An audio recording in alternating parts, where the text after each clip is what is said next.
এয়া পুতলাৰ মেলা এয়া দাদা এজনে পুতলা লৈ আনিছে আমি দাদাৰ লগত কথা পাতিম দাদা আপুনি বজাৰ সামৰিছে নেকি আজি কিমান হ'ল বেচা বিক্ৰী কিমান হ'ল মোটামুটি হৈছে এইবিলাক দাম কেনেকৈ প্ৰেছাৰ উঠা মাৰিব দেখোন এনেই হাই প্ৰেছাৰ মানুহ ৰাম ৰাম দাম কম কওক এয়া কমকৈ আছেগৈ আজি বেচা বিক্ৰী ভালেই হৈছে চাগে ন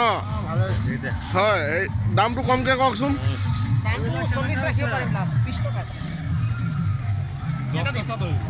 হেৰি দাদা দামটো কমকৈ কওক নহ'লে এনেই হাই প্ৰেছাৰ থকা মানুহ প্ৰেছাৰ উঠি এটা মৰি থাকিলে লেঠা লাগিব এয়া পুতলা এটা লওঁ কিমান দিব লাগিব 10 টকাৰ মাল ল'লে 500 টকা কোনে খুচৰা দিব হয় সেইটোতো হয় এখেতে আমাৰ 10 টকাৰ বস্তু লৈ 500 টকা দিব বিচাৰিছে 500 টকা বাৰু ক'ত খুচুৰা দিয়ে এই মানুহজনে এই দাদা 500 টকা খুচুৰা ক'ৰপৰা দিব হয়নে